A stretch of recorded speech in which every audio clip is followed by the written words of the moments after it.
Hey, what is up, guys? This is Church of Caboose, and I am doing a Destiny 2 video in conjunction with my lovely wife. Yes, she also plays Destiny and is way more into the story than almost anyone else I know, other than perhaps my name is Bife.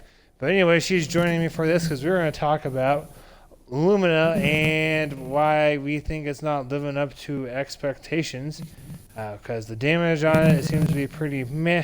How the perk works seems to be pretty meh. The story behind it's pretty meh. So it's just a meh gun, and are also going to talk at the end about what we think could be done to make this thing either a hoot to play or a beast of a gun, depending upon your preference. So go ahead and take it away, Crazy Corgi.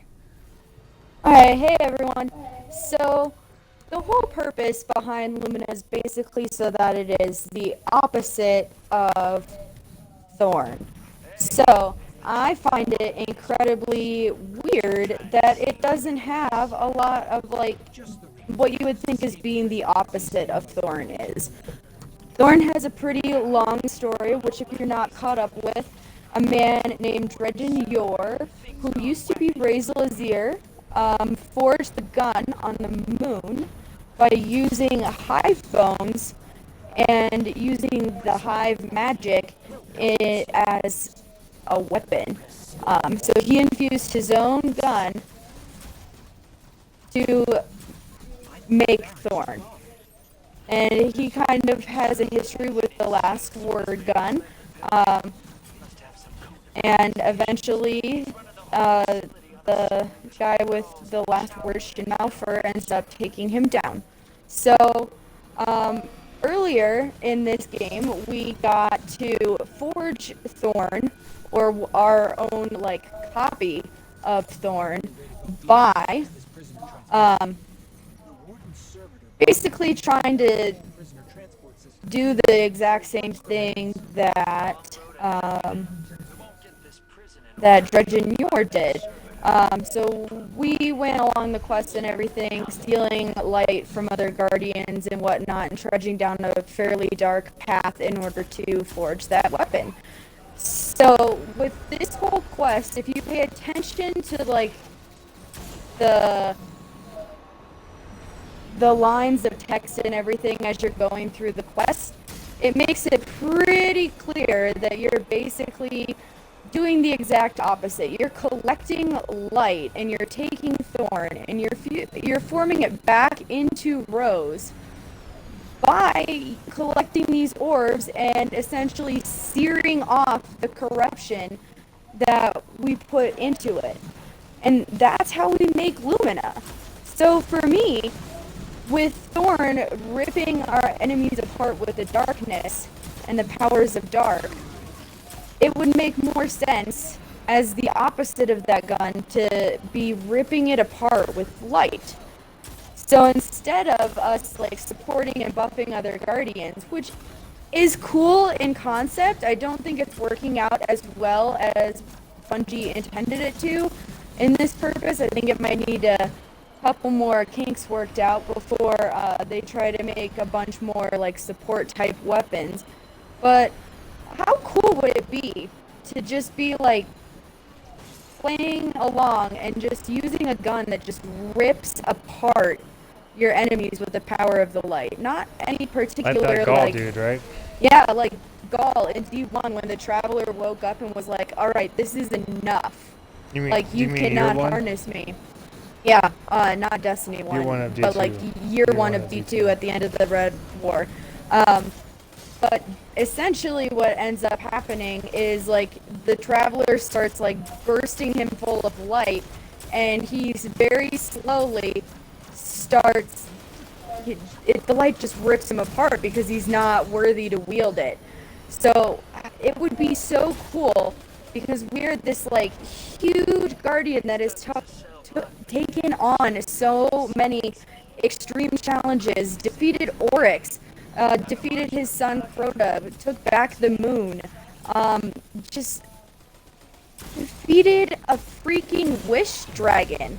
We've done all these amazing things, and we can't use a weapon that opposite of Thorn, like it has to be a supporting type weapon. We can't have it just like infuse each other with like light and have it rip our enemies apart because they're not worthy of wielding the light.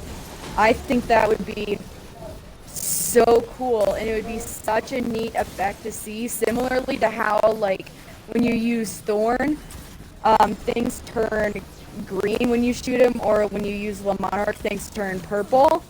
It would be really cool to see everything like turn white, and then eventually, like as little pockets start to like rip open of light into something, like just a raw explosion of just white light, kind of like how the Traveler like sent one across the universe, but just like a little smaller, more contained version of that would just be so cool. Like that would be something amazing to add to the game, and that would have made that 7-ish hour long quest so totally worth it. But right now, I don't feel like it was worth my time, like staying up really late and just like doing a bunch of stuff that I was like half awake, half asleep for, was really that worth it. I would have loved to see something where like it used the power of the light instead of supporting our allies, which I get, and it's a really cool concept. I just don't think it's been fully worked out yet, and I don't agree with the mechanics and how long it takes to proc, and that the weapon isn't very strong to begin with. So those are my story-based thoughts on Lumina and what would have been something really cool and much more entertaining to see. All right, well, thanks for that. Yeah, we talked quite a bit with our clan. Most of our clan people weren't super happy with Lumina. They kind of talked for a while about different things that would make it cooler. One of them was the whole tearing apart the light, since that was what Thorn did with the darkness. And anyways, so as far as this gun itself goes, it's not terrible. Like a 150 hand cannon, 150 RPM hand cannons, excuse me, are going to be a little bit harder to control anyways. But let's see here. I'm going to shoot out a wall just real quick. So you guys, if you get enough rounds off and look at the recoil, how it kicks is different. It usually goes up and to the right, and sometimes it goes more vertical. Other times it goes a little bit more to the right, and it's kind of random. That wasn't a very. Let's see if I can. There we go. That's a little bit better of a showing the different recoil pattern, which is just kind of weird. Most hand cannons have pretty much the same. If it goes to the right, then it goes up and to the right. If it goes up and down, then it goes up and down, as opposed to this every once in a while kicks a different direction, which is just different. It doesn't do a ton of damage either. If you get the perk procced, which, let me see here. Let's get that on somebody. I think that's another thing. It like tends to take more to proc the buff in certain activities than it does in others. No, you just gotta get a kill and pick up the remnant. It's just like Thorn. It's just some every activities it's harder to get a kill with it than it is in others. Depends upon how hard it is. So like strikes is not that bad. Parts of the raid isn't that bad either. It just kind of depends. Heroic Menagerie is a little rougher because you're at -20. But yeah, a lot of people have complained about the perk taking longer to activate, but I think it's because people don't like that you have to run within a certain range of your remnant. Because that's like Thorn. Thorn's the same way. But in order to make this perk work, you have to hip fire and shoot at somebody. So if you were to forget, or if a person, like an ad, gets real close to you, and you're like, oh crap, I hip fire them, then you lose that round, and you do a little bit of damage to that ad, but not much.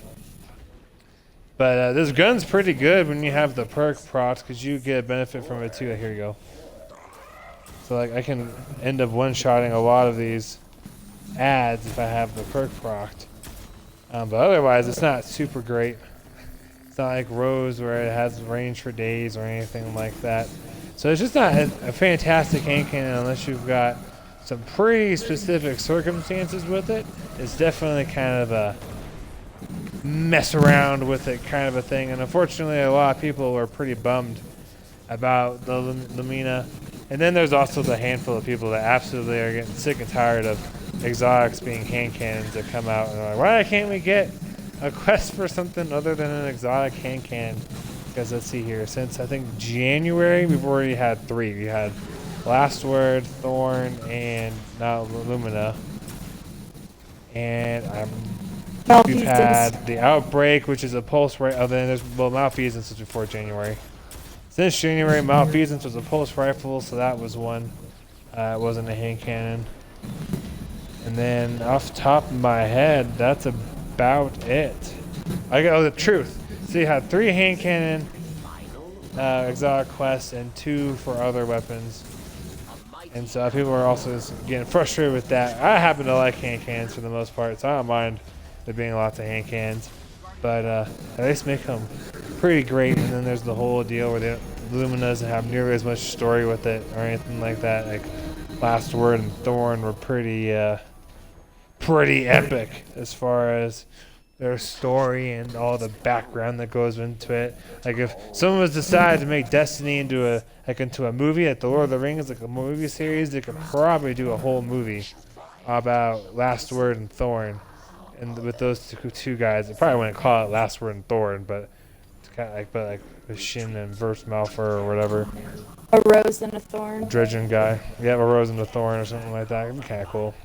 Every rose has its But thorn. anyways, his gun's just not super awe-inspiring, which is too bad because neither is the Taraba, which is that raid exotic, which is the same way a kind of deal is supposed to be as like the Anarchy or 1,000 Voices. You have a chance of getting it. So these exotics have been coming out. Ain't that super fantastic? But it would be pretty cool if the Lumina's the start to a series of guns that do more than just shoot bullets. Like this is a start of a series where you got like support weapons and offensive, defense, that kind of thing.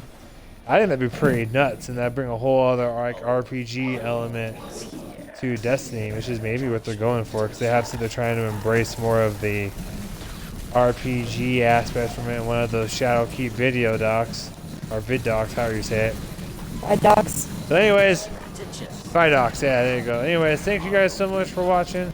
If you have any dissenting or concurring, whether you disagree or agree opinions about Lumina and this whole support thing, please feel free to comment whatever you would like down below.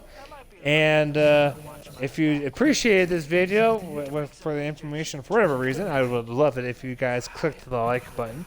If you would like to see other content like this, please feel free to click the subscribe button so that way you can see everything. I put up guides on raids and guides on quest steps. Like I have one for every single step of the Lumina quest, and same with Outbreak, that kind of thing. So anyways, thank you guys all so much for watching. Have a great week and happy grinding.